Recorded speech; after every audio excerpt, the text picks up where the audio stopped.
Last year, the U.S. Women's Open was contested at Pine Needles, where Min Ji Lee took home the title by 4 shots, really ran away with it. In the process, collected $1.8 million, the largest paycheck in women's golf.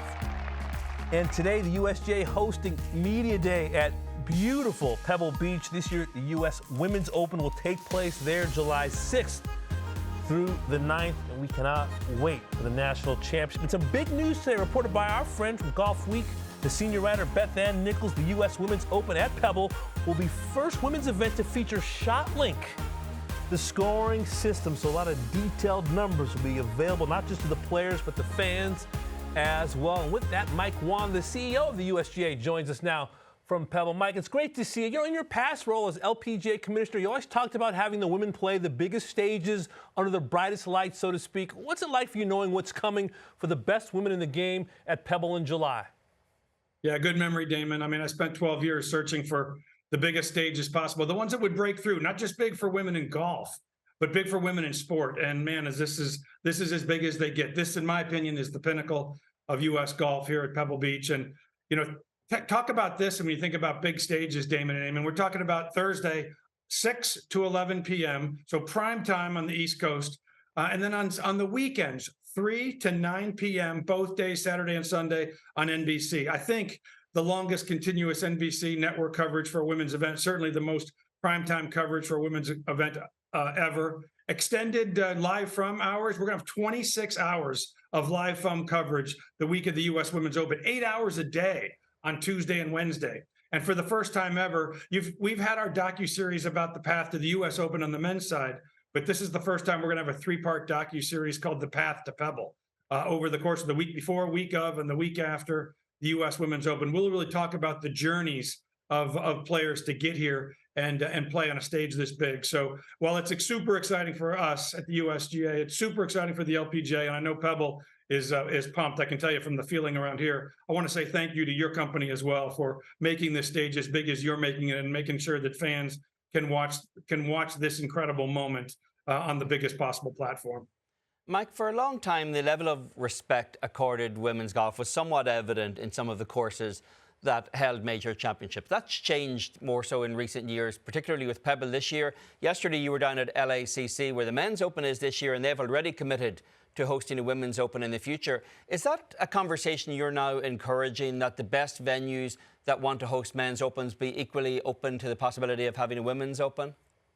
100%. But I will tell you an interesting story, and it had nothing to do with it. I'm just sharing kind of as it was told me. I remember when Mike Davis told me that he had called Heidi Uberoff at Pebble Beach and said, you know, would you please host one U.S. Women's Open? And she said, I'm not interested in one U.S. Women's Open. I'm interested in 4. And those are the kind of game-changing moments that I think send a message to everybody else at the superstar stage. So, of course, we're excited about being here this summer for Pebble, but we've got 4 of these coming up in the years ahead, and that's the kind of commitment that we're seeing from others. And it takes people like Pebble and some of the others to be the leaders. And others have and will continue to follow. So yeah, this is an exciting time. Damon's right. I spent 12 years of my life chasing big stages, and I'm so excited about the stages we're going to deliver to the best women in the world, not just this summer, but for the near and distant future that we've announced already. Well, Mike, the USGA conducts championships all over the country from sea to shining sea, but what are the benefits of West Coast major championships in particular? I'm from LA. I live on the East Coast. There's something about seeing the sun setting on the West Coast when you're, maybe sometimes freezing your tuchus off on the East Coast and seeing those pretty pictures from out west. Yeah, Damon, if you think about it, we all, as golf fans, we get to watch golf in sort of our allotted window, our 3 to 6, 3 to 7 East Coast window. And that's great. It's an incredible opportunity for golf to be played. But every once in a while, we break into the prime time window. And if you think about LACC, you're going to be able to turn on your TV at noon on NBC and turn it off at 11 p.m. So we're going to be on all day and right into the prime time hours of the night. If you think about the women's game here at Pebble Beach, turn on your TV at 3 p.m. on the East Coast, and it won't go off until 9 p.m. So, we're not just going to play in a core golf window. We're going to play in the prime time windows, and that's an incredible opportunity for the women, incredible showcase for the USGA, and no better place to provide that showcase than Pebble, where I'm not sure it gets any better than this. There was a lot of attention last year at Pine Needles, Mike, on the ProMedica sponsorship, on the size of the purse, guaranteeing the largest first place prize in the history of women's golf. Obviously, ProMedica has been released from that due to commercial headwinds that the company is faced. Where are you in the process of finding a replacement presenting sponsor? Yeah, it's a good point, Eamon. We did a lot of lifting together, us and ProMedica. The good news is we're going to keep right on lifting. I think the good news in terms of how we separated with ProMedica, we understood that they faced some business challenges that nobody saw coming, most of all them. And so creating a positive outcome both for them and for us was wise. But that separation agreement gave us not only the time, but the reassurance to keep right on going on this path of elevation. To be honest with you, Eamon, we're not in a real rush. We don't have to hurry to find a presenting sponsor. I do think we've already started numerous conversations. Some of them are pretty deep. But as I've told my team, I don't care if it takes a year, 3 years, or 10 years. We know there's a real benefit in finding the right partner to help pushing this thing to the next level. But I think you're going to see not only in the near future, but starting this summer, we're not shy. We're not shy about pushing the places we play. We're not shy about pushing the purpose and the impact when we do play, and we're not shy about pushing the purses. So I think you'll see even as early as this summer, all three of those things will continue to elevate. So when you're in that process, it's ongoing, Mike, to find that commercial partner. Will the USGA subsidize the purse to make sure that it doesn't decline in any respect?